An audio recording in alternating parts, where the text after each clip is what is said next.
అజయ్ గారు, మనం మోహన్ గారిని కూడా అడుగుదాము. ఈ ప్రశ్నలన్నిటికీ మోహన్ గారు ఖచ్చితంగా సమాధానం చెప్పాలి. ఆయన కూడా రెడీగా ఉన్నారు.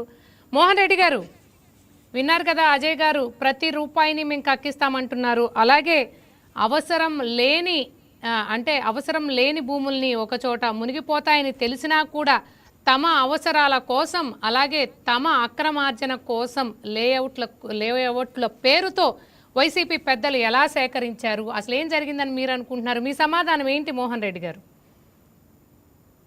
అనుష గారు, మీకు అజయ్ గారికి, కోటేశ్వరరావు గారికి, చూస్తున్న వీక్షకులకు అందరికీ పేరు పేరున హృదయపూర్వకంగా నమస్కారం అమ్మా. కొద్దిసేపు నాకైతే డిస్టర్బ్ చేయదు. మీరు ఏదైనా క్వశ్చన్ ఉంటే క్వశ్చన్ అడగండి. ఇప్పుడే మళ్ళీ మధ్యలో దూర్చి మాత్రం డిస్టర్బ్ చేయదు. ఎందుకంటే వాళ్ళు మాట్లాడే దానికి ఎక్కడే కానీ నేను నోరెత్తి కూడా మాట్లాడలేదు. దీంట్లో మాట్లాడకుండా ఉండేట్టుగా మీరు కొంచెం చూసుకోండి. ఇప్పుడు భోగాపురం ఎయిర్పోర్ట్ అనేది చంద్రబాబు నాయుడు గారు స్థల సేకరణకు ముందే చేసినారని, ఆ ప్రాంతంలో బ్రహ్మాండంగా అంటే చాలా రైతులకు సంబంధించినటువంటి భూమిపైన కన్నేసినారనే ఉద్దేశంలో భాగంగా తెలుగుదేశం పార్టీ నాయకులు ఆ ప్రాంతంలో ముందే కొన్నారనే ఆలోచనలో భాగంగా జగన్మోహన్ రెడ్డి గారు, అప్పుడు ప్రతిపక్ష నాయకుడిగా ఉన్నప్పుడు జగన్మోహన్ రెడ్డి గారు అక్కడికి వెళ్ళి ధర్నా చేయడం జరిగింది.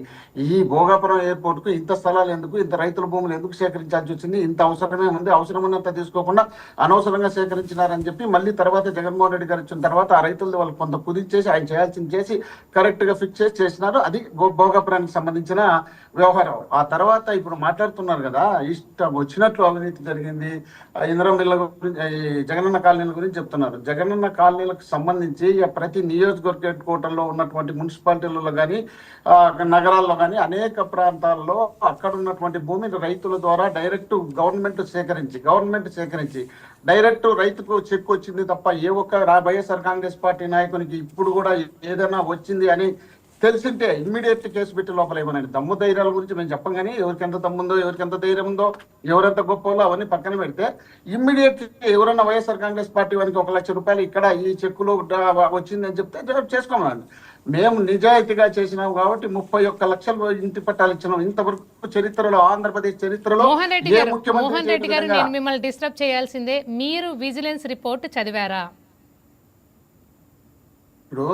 ఇప్పుడు ఏదైతే విజిలెన్స్ అండ్ ఎన్ఫోర్స్మెంట్ రిపోర్ట్ మీరు చూసారా?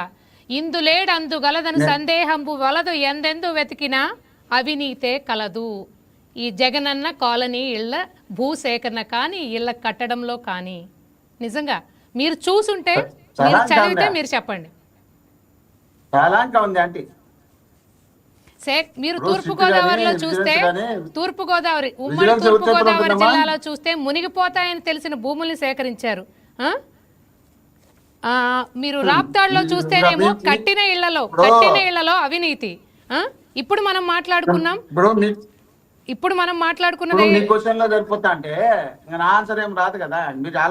అంటే అలా కాదు, మధ్యలో అడగాలి. నేను రీజనబుల్ గానే అడుగుతున్నాను.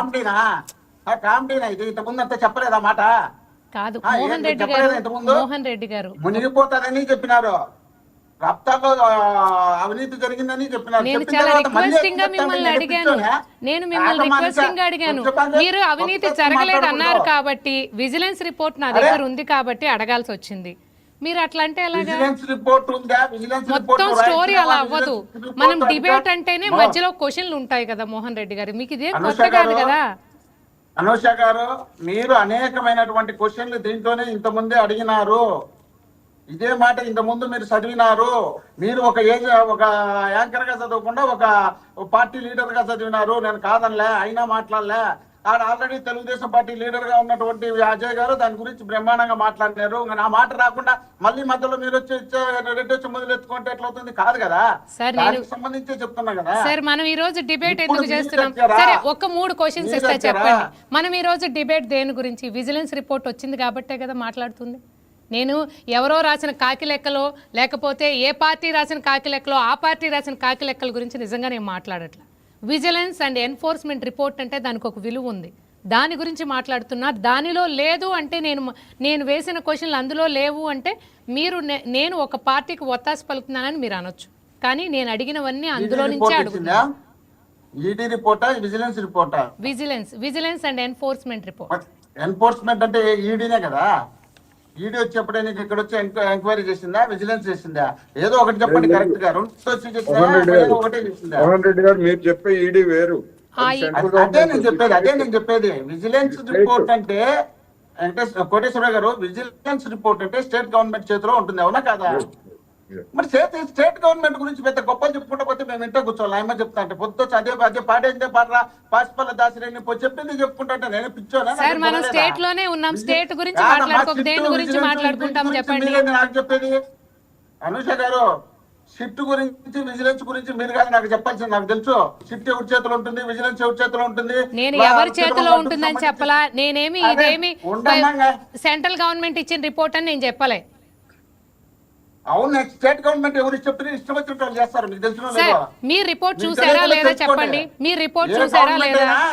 ఏ గవర్నమెంట్ చేతిలో ఉంటే గవర్నమెంట్ రిపోర్ట్ వాళ్ళకి కావాల్సినట్టు తెప్పించుకుంటుంది తప్ప ఒరిజినల్ రిపోర్ట్ ఎవరు తెప్పించుకోరు. మీరేదో మాట్లాడుతుంటే నేనేదో తెలియని మంత్రి చెప్తేట నాకు తెల్ల ఇవన్నీ.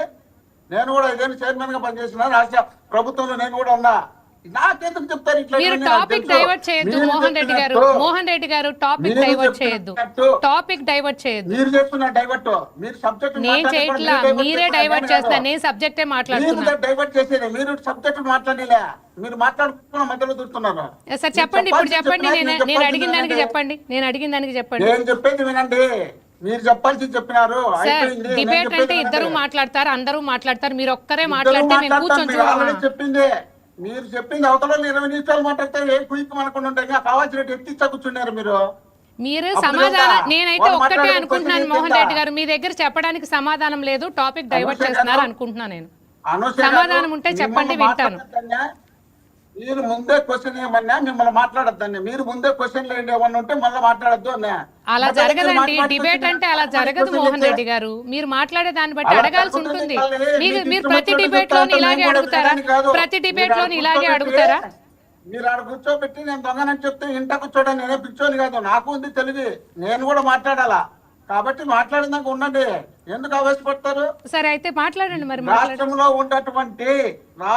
ఉన్నటువంటి విజిలెన్స్ గానీ, రాష్ట్రంలో ఉన్నటువంటి సిట్ గానీ ఇలాంటి ఎంక్వైరీలు ఏదైనా చేస్తే వాళ్ళకి ఏ విధంగా కావాలనో ఆ విధంగా చేసే రిపోర్ట్లు ఇస్తే తప్ప వాళ్ళ అధికారంలో అక్కడ కొనసాగరు. దాన్ని మీరు దృష్టిలో పెట్టుకుని మాట్లాడాల్సిన అవసరం ఉంది. దాన్ని దృష్టిలో పెట్టుకోకుండా అదేదో కేంద్ర నుంచి ఈడీ వచ్చి ఇక్కడ ఎంక్వైరీ చేసినట్టు, ఇంకోటి వచ్చి సిబిఐ చేసినట్టు చెప్తున్నారు కదా. మీకు అభ్యంతరం ఉంటే మీరు కోర్టుకు వెళ్ళండి, అందులో ఏది ఇది లేదు. మీకు అభ్యంతరాలు ఉంటే ఆ విచారణలో వచ్చిన అంశాల పట్ల మీకేమైనా అభ్యంతరాలు మీరు కోర్టుకు వెళ్ళండి, వద్దని ఎవరన్నారు? వెళ్ళండి, అప్పుడు మళ్ళీ నేనే కూర్చుంటా, నేనే డిబేట్ చేస్తా, నేనే క్వశ్చన్లు వేస్తా. మీకు దండం తల్లి, చాలా గొప్పదాన్ని విన్నట్టున్నావు. మీరేమి ఇంగ్లీష్ మాట్లాడించట్లేరు. నన్ను మాట్లాడేవాడికి వచ్చేపు కోర్టుకు పోక వాళ్ళు చెప్తానే జైల్లో పోయి కూర్చుంటామా?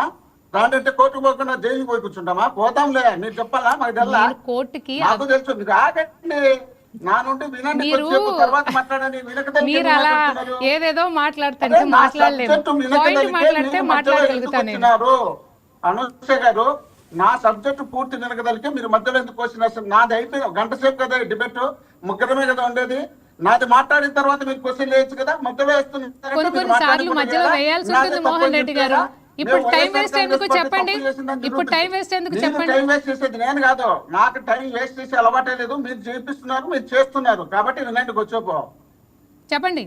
దానికి సంబంధించి ప్రతి రైతుకు ఏ భూమి ఏ రైతుకు ఏ ప్రాంతంలో కొన్నారో ఆ కొన్న ప్రాంతంలో రైతుకు ఉన్నటువంటి డైరెక్ట్ గా కలెక్టర్ నుండి వాళ్ళకి చెక్కులు పంపించినటువంటి సందర్భం ఉంది. దాంట్లో అవినీతి జరిగి ఉంటే కరెక్ట్ గా మీరు కేసులు పెట్టి లోపలేండి అని మేము చెప్తున్నాం. మీరు కరెక్ట్ గా నిజంగా మీరు ఖచ్చితంగా నిరూపించాలంటే లక్షల కోట్ల రూపాయల అవినీతి చెప్తున్నారు కదా, నిరూపించండి. సిబిఐకి ఇవ్వండి, సిట్ వద్దులే, సిబిఐకి ఇవ్వండి. కరెక్ట్ గా జనాలు కూడా నమ్ముతారు కదా. సిట్ విజిలెన్స్ అంటే మీ చేతిలో ఉన్న సిట్ అంటే సిట్ ఉంటే విజిలెన్స్ చేస్తారు విజిల్లో.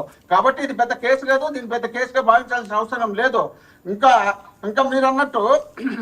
మీరన్నట్టు ఏ ప్రాంతంలో అయినా ఇప్పుడు మనం దాదాపు ప్రపంచాన్ని తలదన్ని రాజధాని కట్టిస్తున్నటువంటి మనం తీసుకుపోయి నీళ్లుండే చోట పెట్టి 400 కోట్ల రూపాయలు ఖర్చు పెట్టి నీళ్లు బయటకు తోడించుకుంటున్నటువంటి మనమే తప్పులు పడితే ఇంకా గ్రామాల్లో ఉన్నటువంటి ప్రాంతాల్లో ఆ ప్రాంతాల్లో ఎక్కడైనా ప్లేసులు గుంతలు నీళ్లు మిట్టలు ఉంటే అన్ని లెవెల్ చేసి ఇల్లు కట్టించారా కట్టిరా? ప్రతి చోట ఏమన్నా 100 ఎకరాలు 200 ఎకరాలు ఓపెన్ గా పెట్టేది గవర్నమెంట్. ఏదో ఈ ప్రాంతంలో ఉంది కట్టేయండి అని ఏమన్నా చెప్పినారా? గతంలో 15 సంవత్సరాలు ముఖ్యమంత్రిగా ఉన్నటువంటి చంద్రబాబు నాయుడు గారు ఏడన్నా చూపించుకుంటే ఏదో ఏడుంది జగన్మోహన్ రెడ్డి ఏదో కట్టించని చెప్పి ఉంటే మేము కట్టించింది. స్థలాలు లేవు, లేని చోట తీసుకున్న చోట గుంతలు ఉంటాయి మిట్టలు ఉంటాయి, గుంతలు మిట్టలు లెవెల్ చేసి ఇల్లు కట్టించిన ఇల్లు కట్టిన చోట కొన్ని నీళ్లు వచ్చిండొచ్చు ప్రాంతంలో ఏడన్నా. ఇప్పుడు మనకు రాజధానిలో రోజు నీళ్ళు ఉండే, రోజు నీళ్ళు తోడుకుంటానే దానికి గుర్తు కదా. ఈ రాజధాని గుర్తు లేనప్పుడు గ్రామాల్లో కట్టించినటువంటి చిన్న చిన్న తేడాలు ఉండేటువంటి వాటిని అంత పెట్టుకొని చెప్పాల్సిన అవసరం ఏంటంటే అంత పెద్దగా చెప్పాల్సిన అవసరం ఉంది. ఏ ప్రాంతంలోనైనా గుంతలు ఉంటాయి మిట్టలు ఉంటాయి రోడ్లు ఉంటాయి బండలు ఉంటాయి అన్నీ ఉంటాయి. ఉన్ని చోట లెవెల్ చేసుకుని కట్టించుకొని వాటిని సేఫ్ గా చేసుకోవాల్సిన బాధ్యత ఉంది. దాని ఇన్ఫ్రాస్ట్రక్చర్ సంబంధించి లక్షల కోట్లు వేల కోట్లు ఇన్ని దుబారైనా దుడ్డు ఎన్ని పోయినాయి అంటే ఎట్లా? మేము డైరెక్ట్ వాళ్ళే కట్టుకోమని చెప్పినాం. వాళ్ళు కట్టుకోలేని చోట ప్రభుత్వం కట్టిస్తుందని చెప్పినాం. మేము కట్టిస్తాము, మేము కాంట్రాక్ట్ తీసుకుంటామని చెప్పలే. ఏ నాయకుడు తీసుకోవాలని ఆలోచన లేదు. ప్రభుత్వం చేస్తుంది, చేయకపోతే మీరు చేసుకోండి, మీ చేత కాకపోతే ప్రభుత్వం కట్టిస్తుందని చెప్పినాం. చరిత్రలో ఎవరు చేయని విధంగా జగన్మోహన్ రెడ్డి గారు 31 లక్షలు ఇంటి పట్టాలు ఇచ్చి దాదాపు 7 లక్షలు ఇల్లు పూర్తి అయిపోయినా, ఇంకా 10 లక్షలు దగ్గరికి వచ్చినాయి. పూర్తి స్థాయిలో ఇంతవరకు ఎవరు చేయని విధంగా చేయాలనే ఆలోచన ఉన్నప్పుడు దాన్ని మీరు అధికారంలోకి వచ్చిన తర్వాత డైవర్ట్ చేసి చెడ్డపేరు తేవాలనే ఉద్దేశంలో భాగంగా మీరు ప్రయత్నం చేస్తున్నారు. చేయండి, తప్పేముంది, మీరు నిరూపించండి. ఎవరు తన్నారు కాదలే. అది కాదు అసలైన అవినీతి అంటే. రాజధాని పేరుతో నూజివీడ్ సైడ్ రాజధాని వస్తుందని ఒకసారి లీక్ చేసి, నాగార్జున యూనివర్సిటీ దగ్గర రాజధాని వస్తుందని ఒకసారి లీక్ చేసి, ఆ లీక్ చేసిన తర్వాత అక్కడ రియల్ ఎస్టేట్ వాళ్ళంతా అక్కడ కొనడానికి పోయిన తర్వాత అక్కడ కొని వాళ్ళు లబ్బదీపమని కొట్టుకున్న తర్వాత 29 గ్రామాలకు సంబంధించిన ప్రాంతాల్లో నాయకులు అక్కడ ఉన్నటువంటి అసైన్డ్ భూమితో పాటు అక్కడ ఉన్నటువంటి రైతులకు సంబంధించినటువంటి భూమిని బెదిరించి భయప్రాంతాలకు చేసి 25,000 ఎకరాలు కొట్టేస్తున్నారు చూడు. అదే మా అవినీతి. 25,000 ఎకరాలతో పాటు కొనే ఎకరాలతో పాటు చదువుతా నారాయణ 3,120 ఎకరాలు నారాయణ మన మినిస్టర్ గారు నారాయణ గారు కొనేది. అక్కడ కొన్న వాళ్ళు ఎలమంచిలి ఈయన సత్యనారాయణ చౌదరి అంటే ఎంవిఎస్ చౌదరి ఈయన కొనేది 700 ఎకరాలు. 700 ఎకరాలు మీకు ఇవన్నీ లిస్టు ఎందుకంటే మీరు అన్నారు కాబట్టి నేను చదువుతున్నా. లోకేష్ గారు 500 ఎకరాలు, పట్టుపాటి పుల్లారావు గారు 196 ఎకరాలు, 190 ఎకరాలు, రాయల కిషోర్ బాబు 55 ఎకరాలు, మురళీమోహన్ గారు 53 ఎకరాలు, కొమ్మలపాటి శ్రీధర్ 42 ఎకరాలు కొన్న వాళ్ళు. వీళ్ళంతా అక్కడ అసైన్డ్ భూములతో పాటు రైతులకు సంబంధించినటువంటి భూములను కొన్న వాళ్ళు. కోడెల శివకృష్ణ 17.3. ఆ తర్వాత ఇక్కడ ధూళిపాల నరేంద్ర వచ్చేసి 3.89తో పాటు మళ్ళీ 50 ఎకరాలు బినామీకి సంబంధించి డిఫారాలు ఈ కొట్టేసిన ఈ ఎకరాలు ఈ కొనిండేది. భయాల కేశవ్ 4.9. ఆ తర్వాత ఈయన లింగమనేని 4,000 ఎకరాలు, 804 ఎకరాలు, దాదాపు 4,000 కోట్లు విలువ చేసేది.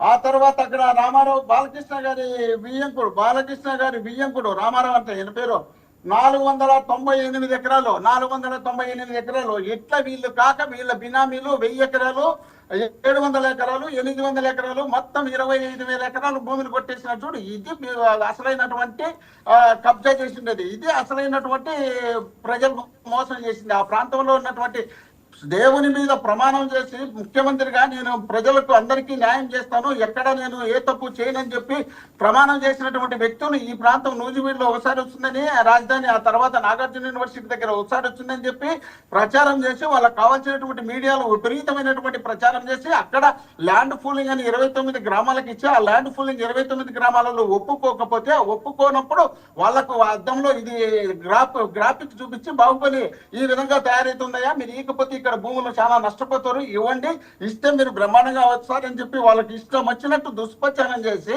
వీళ్ళకి కొట్టేసినట్టు అదే మా అవినీతి అంటే. ఇంకోటి చెప్తారు, ఏది చేసినా వీళ్ళు మోసం చెయ్యాలనే ఆలోచన ఎప్పుడు వస్తుందో అప్పుడు మా మీద దాని ముందే రుద్దుతారు. ఇప్పుడు భరత్ అనే ఆయన అక్కడ విశాఖపట్నం ఎంపీ 500 ఎకరాలు 5,000 కోట్ల రూపాయలు కొట్టేసినారు. కొట్టేసి అక్కడ కలెక్టర్ దగ్గర మా వాళ్ళు ధర్నాలు చేస్తున్నారు. ఆ ధర్నాలు చేసిన తర్వాత దాన్ని ఏదో విధంగా మసిపూసి మారేడుకాయ చేయాలనే ఉద్దేశంలో భాగంగా ఇక్కడ అజయ్ కలాం గారిని తీసుకొచ్చి ఎత్తు చూపిస్తున్నారు. అంటే వీళ్ళు ఎక్కడ దోపిడీ చేస్తుంటారో ఆ దోపిడీని తప్పించడానికి మాత్రమే వీళ్ళు ప్లాన్ వేసుకుని ముందుకు వచ్చినారు తప్ప ఎక్కడ మేము జగన్మోహన్ రెడ్డి గారు ముఖ్యమంత్రి ఉన్నప్పుడు అవినీతి జరిగిందనడానికి ఎక్కడ అవకాశమే లేదు. కాబట్టి వీళ్ళు అక్కడ ఏబిఎన్ వాళ్ళకి సంబంధించి ఇచ్చినారు, మురళీమోహన్ గారికి ఇచ్చినారు, అక్కడ రామానాయుడు గారికి ఇచ్చినారు. ఇష్టం వచ్చినట్టు వీళ్ళు కావాల్సినటువంటి భూములని పందేరం చేసినారు. అవి కాక అక్కడ ఉన్నటువంటి ఎమ్మెల్యేలు, నాయకులు, చోట నాయకులు, పెద్ద నాయకులు 14 నుండి 19 వరకు 1000 ఎకరాలు దాన్ని రికవర్ చేసినటువంటి సందర్భం కూడా జగన్మోహన్ రెడ్డి గారు ముఖ్యమంత్రి అయిన తర్వాత. అలాంటివి ఓకే మోహన్ రెడ్డి గారు మీరు ఇప్పటి వరకు అడిగిన క్వశ్చన్లకి ఇప్పుడు పాపిరెడ్డి గారు, అజయ్ గారు సమాధానాలు చెప్తారు. నాకు మీరు అప్పుడే చెప్తారా? కొద్దిసేపు ఆగమ్మా. చూడండి, మీరు ఒక్క నిమిషం గుర్తుపెట్టండి, ఇది డిబేట్. మీరు ఒక్కళ్ళే కాదు కదా, ముగ్గురు మాట్లాడాలి. మీకు టైం ఇచ్చా. మళ్ళీ నేను మీతో మాట్లాడతాను మోహన్ రెడ్డి గారు, మళ్ళీ నేను మీతో మాట్లాడతాను. మీరు మాట్లాడిన విషయాలపై అజయ్ గారిని, పాపిరెడ్డి గారిని నేను ఇప్పుడు కోటేశ్వరరావు గారిని చెప్పండి. మీకు ఇష్టం లేదంటే పిలిచాకండి, అంతేగాని మీరు ఇష్టం వచ్చిన నన్ను మధ్యలో డిస్టర్బ్ చేసినారు, నా టైం ఇవ్వకుండా చేసినారు మధ్యలో.